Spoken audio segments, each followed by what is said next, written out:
ہر طرح کی تعریف اللہ تعالیٰ کے لیے. ہم اسی کی حمد بیان کرتے ہیں، اسی سے مدد مانگتے ہیں، اسی سے مغفرت طلب کرتے ہیں، اسی کی بارگاہ میں توبہ کرتے ہیں. ہم اللہ تعالیٰ سے اپنے نفس کی شرارتوں اور اعمال کی برائیوں سے پناہ مانگتے ہیں. جسے اللہ تعالیٰ ہدایت دے اسے کوئی گمراہ کرنے والا نہیں، اور جسے وہ گمراہ کر دے اسے کوئی ہدایت دینے والا نہیں. اور میں گواہی دیتا ہوں کہ اللہ کے علاوہ کوئی معبود برحق نہیں، وہ اکیلا ہے، اس کا کوئی شریک و ساجی نہیں. اور میں گواہی دیتا ہوں کہ محمد اللہ کے بندے اور اس کے رسول ہیں. اللہ کے بندو، اللہ سے ڈرو اور جان لو کہ اور جب تک زندہ رہو مسلمان ہو کے زندہ رہو. اے اللہ کے بندو، اس ذات سے ڈرو جس نے تم کو ایک نفس سے پیدا کیا، اور اس اللہ رب العالمین سے ڈرو جس کے بارے میں تمہیں پوچھا جائے گا. اے لوگو، اللہ تعالیٰ سے ڈرو اور صحیح بات کہو، تمہارے اعمال کی اصلاح فرما دے گا. اور جو اللہ اور اس کے رسول کی اطاعت کرے گا تو گویا کہ وہ کامیاب ہوا. اما بعد، علم توحید کا راز اور اس کی روح اللہ تعالیٰ پر ایمان کو ثابت کرنا ہے، اس طرح کہ اس میں کسی قسم کے شبہ کی آمیزش اور شک کا شائبہ تک نہ آئے. اور یہ فطرت کو تقویت پہنچانے والے قطعی دلائل اور واضح براہین سے واقف ہو کر ہوگا. اللہ کے بندو، توحید کے دلائل حصر سے بالا تر ہیں، اور خالق کے وجود پر استدلال کے طریقے متعدد و متنوع ہیں. ان میں سے فطرت کی دلیل ہے، وہ تمام دلائل میں سب سے عظیم و قوی ہے. اللہ تعالیٰ کے وجود کا احساس اور مادیت سے بالا تر ایسے قدرت رکھنے والے خالق کا اقرار جو کائنات کے ماورا کا احاطہ کیے ہوا ہے. یہ ایسا طبعی امر ہے جو انسان میں رچا بسا ہے، اسی پر اس کی پیدائش ہوئی ہے. شک کرنے والوں کا شک اسے بدل نہیں سکتا اور نہ ہی متزلزل کر سکتا ہے. اور اسی کا اثر ہے کہ یہ دیکھا جاتا ہے کہ سانحوں اور حادثات کے وقت زبانیں چلنے لگتی ہیں اور تیزی سے اللہ تعالیٰ کے دربار میں پناہ لینے لگتی ہیں، اور شدت کے وقت میں جو انہیں لاحق ہوتا اور پہنچتا ہے ان کے دور کرنے کے لیے رونے گر گرانے لگتی ہیں. جیسا کہ حقیقت میں مشاہدہ کیا گیا ہے کہ انسان کو جب کوئی مصیبت پہنچتی ہے اور اس کے لیے راہیں تنگ ہو جاتی ہیں تو وہ اپنے رب کی طرف متوجہ ہوتا ہے اور عاجزی اختیار کرتا ہے. مصیبت کو دور کرنے کے لیے اسی سے پناہ حاصل کرتا ہے تو وہ اپنے خالق و باری سے مدد طلب کرتا ہے. اور اس طرح کی چیزیں جانوروں میں بھی پائی جاتی ہیں جو گھاس اور پانی کے ختم ہونے اور ہلاکت و فنا کا احساس ہونے کے وقت اپنے سروں کو آسمان کی طرف اٹھاتے ہیں. صاحب عقل انسان کو تو چھوڑیے، یہ سب حیوان کی جبلت میں بھی رچی بسی ہیں، اور یہی فطرت قرآن میں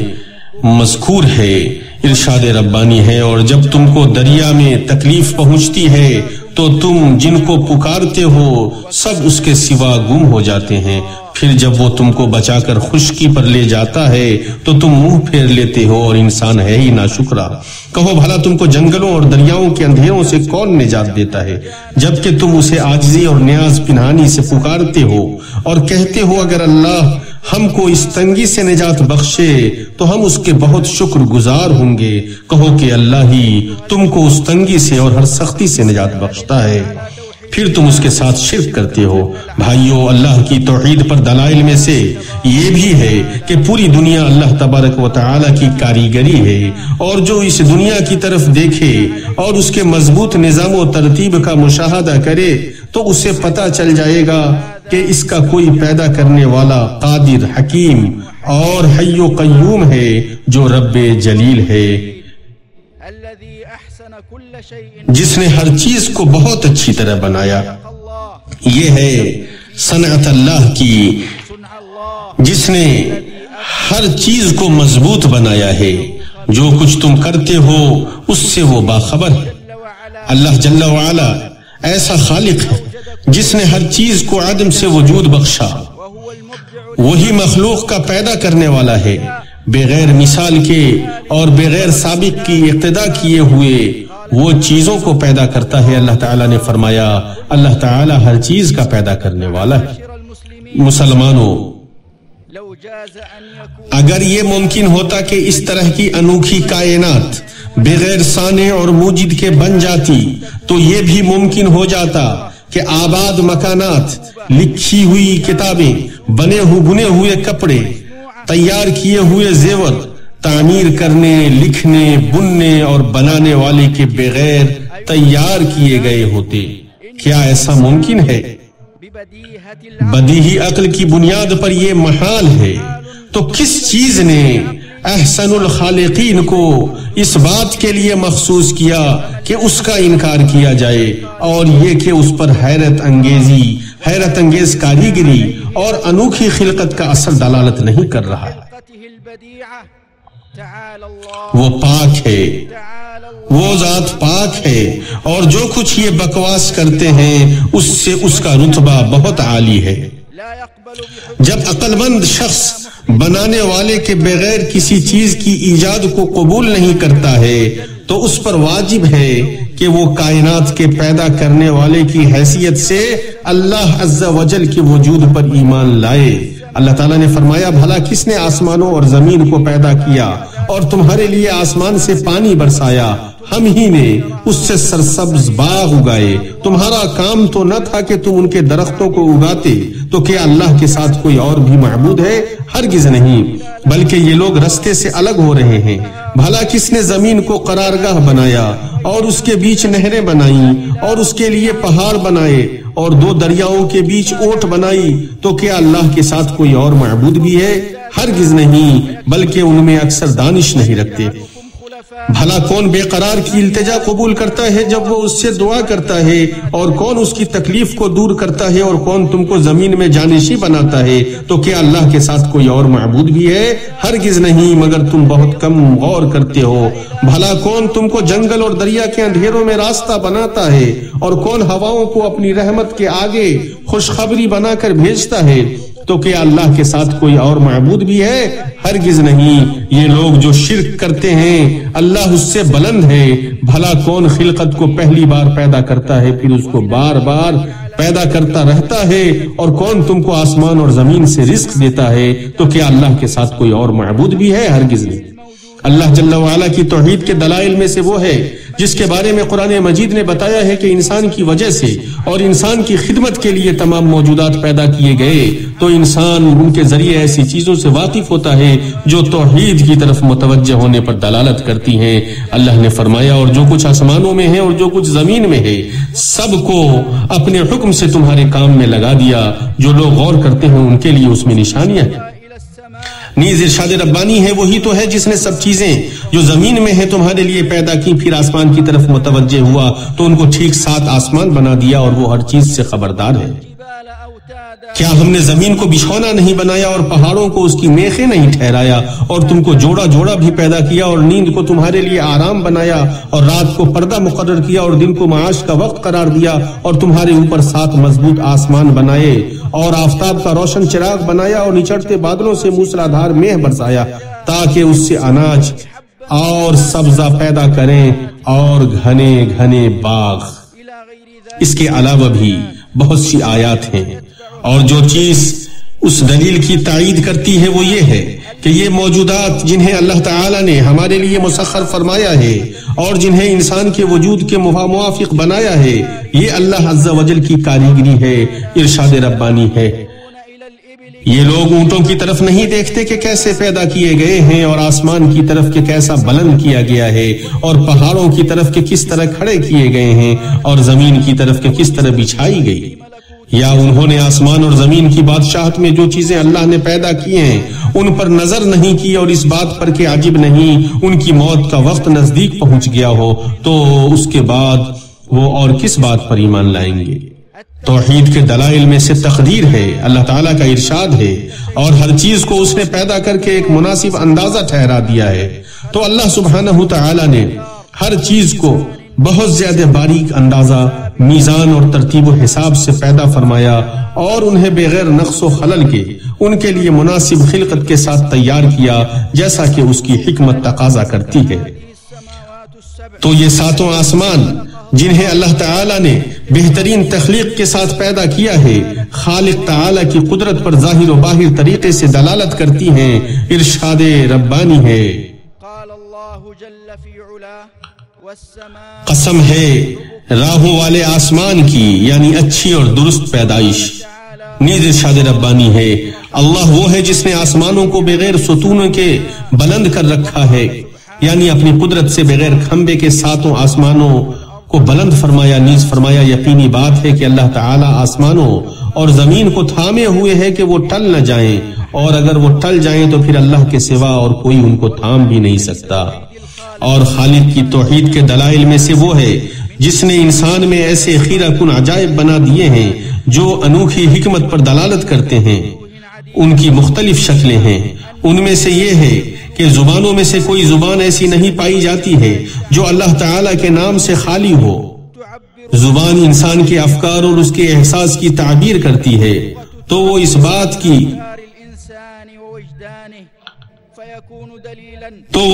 کی دلیل ہے کہ اللہ تعالیٰ کے وجود کا علم ایسا عام معاملہ ہے جو دل کے صفحات پر نقش ہے، اور انہی میں سے انسان میں ادب کا محرک اور ضمیر کا احساس ہے جو خیر پر عمل کرنے پر ابھارتا ہے اور نیک کام کرنے پر اس کی مدح کرتا ہے اور منکر پر زجر و توبیخ کرتا ہے اور اس کے ارتکاب پر ملامت کرتا ہے۔ تو یہ ایسے موجد اور خالق کو مستلزم ہے جس نے اسے وجود بخشا اور اس کی تقدیر بنائی، اور انہی میں سے انسان کے انواع میں تبدیلی و اختلاف ہونا ہے۔ ارشاد ربانی ہے، اور قسم ہے اس ذات کی جس نے نر و مادہ کو پیدا کیا۔ تو ایک ہی عناصر سے بچے کو کبھی لڑکا اور کبھی لڑکی بنانا اس بات کی دلیل ہے کہ اس نظام کا بنانے والا جو کرتا ہے اس کا جاننے والا ہے، اور جو بناتا اور تیار کرتا ہے اس میں پختہ ہے۔ اور اس میں سے یہ ہے کہ انسان کا نفس، اس کی تخلیق اور اس کے اعضاء کی ساخت اس کے خالق اور پیدا کرنے والے کے عظیم دلائل میں سے ہیں۔ ارشاد ربانی ہے، اور خود تمہاری ذات میں بھی تو کیا تم دیکھتے نہیں ہو؟ تو کس قدر شایع نشان ہے کہ انسان اپنے نفس پر غور کرے، اور جیسا کہ کہا جاتا ہے کہ تمہارا اپنی ذات پر غور کرنا تمہارے لیے کافی ہوگا۔ میں وہ باتیں کہہ رہا ہوں جو آپ سن رہے ہیں، میں اللہ رب العالمین سے مغفرت طلب کرتا ہوں اپنے لیے اور آپ سب لوگوں کے لیے۔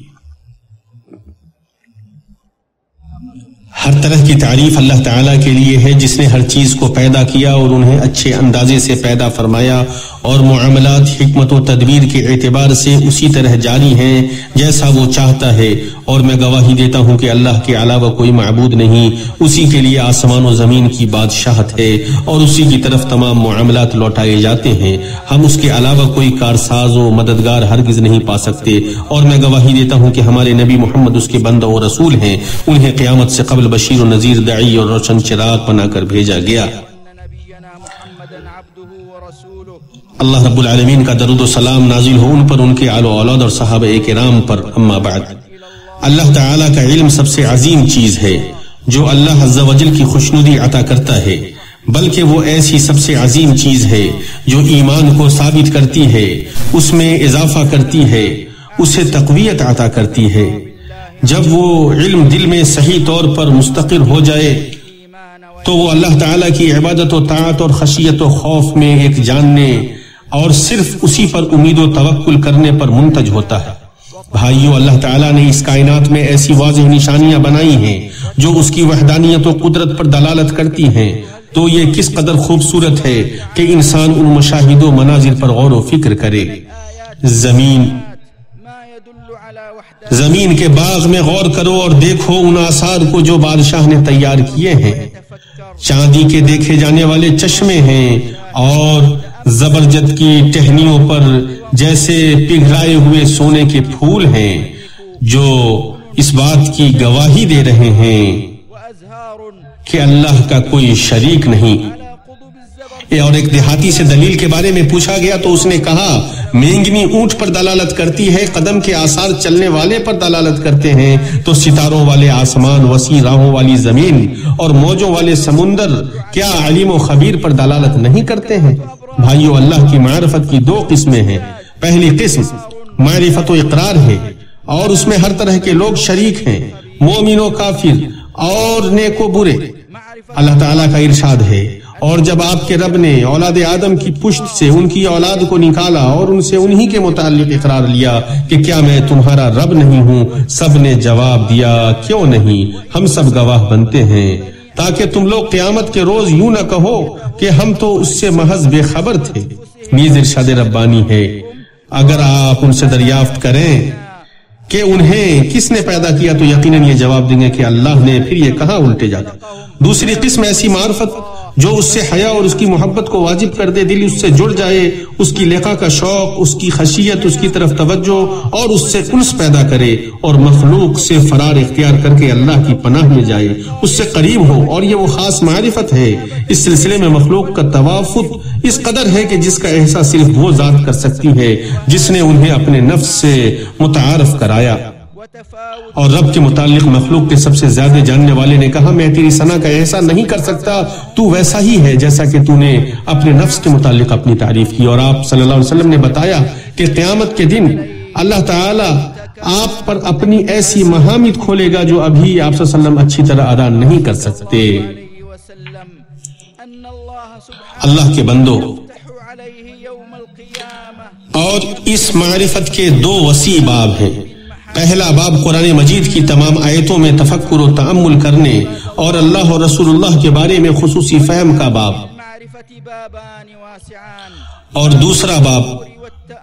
اس کی دکھائی دینے والی نشانیوں میں غور و فکر کرنا اور ان میں اللہ تعالیٰ کی حکمت، اس کی قدرت و نرمی، احسان و عدل اور مخلوق کے ساتھ اس کے انصاف کرنے کے سلسلے میں غور کرنا۔ اور اس کی بنیاد یہ ہے کہ اس کے اسماء حسنہ کے معانی، اس کے جلال و کمال اور ان میں اس کے منفرد ہونے اور مخلوق اور امر میں اس کے تعلق کی سمجھ پیدا کرے، تاکہ وہ اس کے امر و اوامر و نواہی کا سمجھنے والا ہو، اس کے قضاء و قدر کا سمجھنے والا ہو، اس کے اسماء و صفات کا سمجھنے والا ہو، دینی شرعی حکم اور کونی قدری حکم کا سمجھنے والا ہو۔ مسلمانوں، آج ہماری امت گزشتہ کسی وقت سے زیادہ اس بات کی ضرورت مند ہے کہ ایسے قائدانہ پروجیکٹ تیار کرے جو اللہ تعالی کے جاننے کے قضیے کا اہتمام کرتے ہوں اور اس علم کو ہماری مساجد میں پھیلانے کا اہتمام کرتے ہوں، انہیں ہمارے مناہج اور ہمارے بچوں کی تربیت اور جو ہمارے زیر اثر ہیں ہمارے گھروں میں اور ہمارے تربیتی گہواروں میں، ان پر زور دیا جائے تاکہ مسلم سماج کو ایسی الحاد کی بیماری سے محفوظ کیا جائے جو اس کی طرف دراندازی کرنے لگی ہے۔ انکار کرنے والے مادیت پرستوں کا مقابلہ کرنے، قطعی دلائل، واضح حجتوں اور پختہ براہین کے ذریعے ان کے شبہات کا ازالہ کرنے، اور بعض مسلمان اللہ ان کو ہدایت دے اللہ کی ذات میں وسوسوں اور شکوک و شبہات جیسی جن چیزوں کا شکار ہو گئے ہیں اور جن لوگوں پر شیطان نے اوہام و تخیلات کا لبادہ ڈال دیا ہے، ان کا علاج کریں۔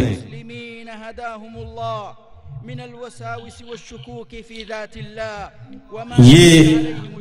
اور اللہ کے بندو، درود و سلام بھیجو سب سے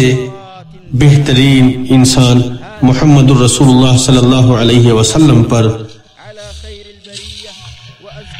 اللہ تعالیٰ نے فرمایا، اللہ تعالیٰ اور اس کے فرشتے درود و سلام بھیجتے ہیں، اے لوگوں جو ایمان لائے ہو درود و سلام بھیجو ان پر۔ اے اللہ، درود و سلام بھیج محمد الرسول اللہ اور ان کے آل و اولاد پر اور چاروں خلفائے راشدین ابو بکر، عمر، عثمان اور علی پر، اور تمام صحابہ اور تابعین پر،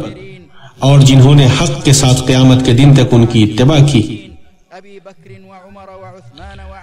اور ہم تمام لوگوں پر اے اکرم الاکرمین، اے اللہ اسلام اور مسلمانوں کو غلبہ عطا فرما، اے اللہ کفر اور کافروں کو تباہ و برباد فرما،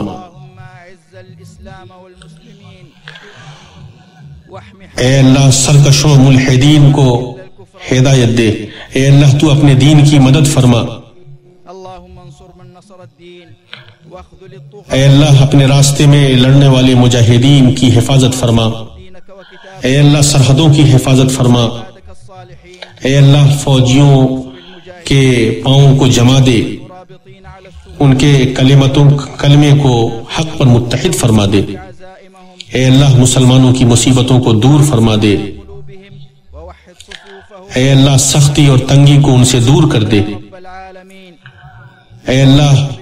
ستائے ہوئے ہمارے تمام مسلمانوں کی حفاظت فرما، شام، بورما، یمن اور تمام مکانوں میں، تمام جگہوں پر اے اللہ ستائے ہوئے مسلمانوں کی مدد فرما، اے اللہ ان کے لیے غلبہ و تمکین عطا فرما، اے اللہ ہمارے سربراہ مملکت کو ان تمام چیزوں کی توفیق عطا فرما جو تیری مرضی کے مطابق ہیں، جو بندے اور ملک کے حق میں ہیں، اے اللہ انہیں خیر کی توفیق عطا فرما، اے دعاؤں کے سننے والے، اے اللہ ہمارے اس ملک کو خوشحالی اور فارغ البالی والا بنا دے، اے اللہ مسلمان اور اسلام کو ہر طرح کی برائی سے محفوظ رکھ، اے اللہ جو ان کے خلاف سازش رچیں ان کی سازش کو ان کے لیے خود تباہی بنا دے، اے اللہ دشمنوں کے اتحاد کو پارا پارا کر دے۔ اللہ کے بندو، اللہ تعالی انصاف کا حکم دیتا ہے اور قرابت داروں کے حقوق ادا کرنے کا، اور اللہ کے عہد کو پورا کرو جب تم کوئی عہد کرو۔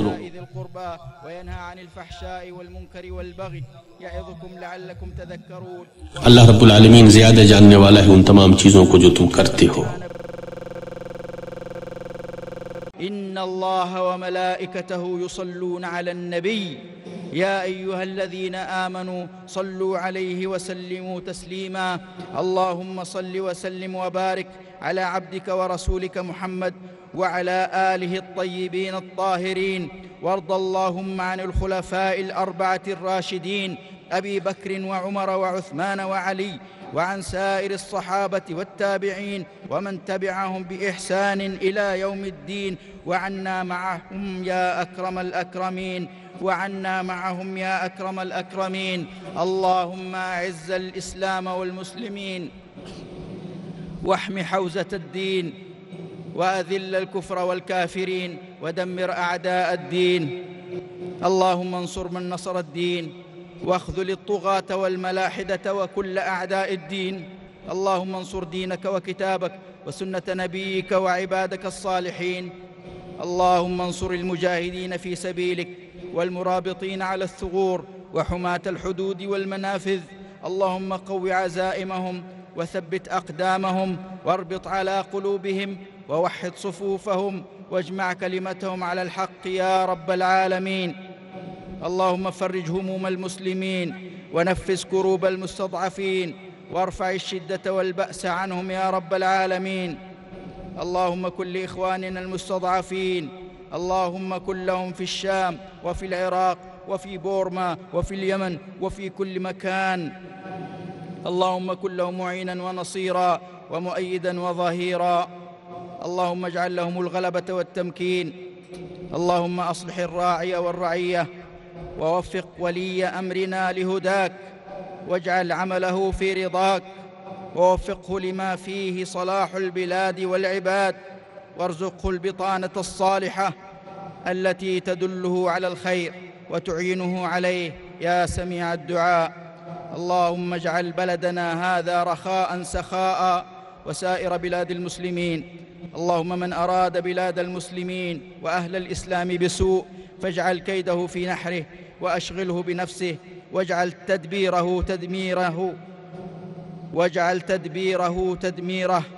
ورده على عقبه صاغرا، واقطع دابره وشتت شمله يا سميع الدعاء. عباد الله، إن الله يأمر بالعدل والإحسان وإيتاء ذي القربى وينهى عن الفحشاء والمنكر والبغي، يعظكم لعلكم تذكرون. وأوفوا بعهد الله إذا عاهدتم، ولا تنقضوا الأيمان بعد توكيدها، وقد جعلتم الله عليكم كفيلا.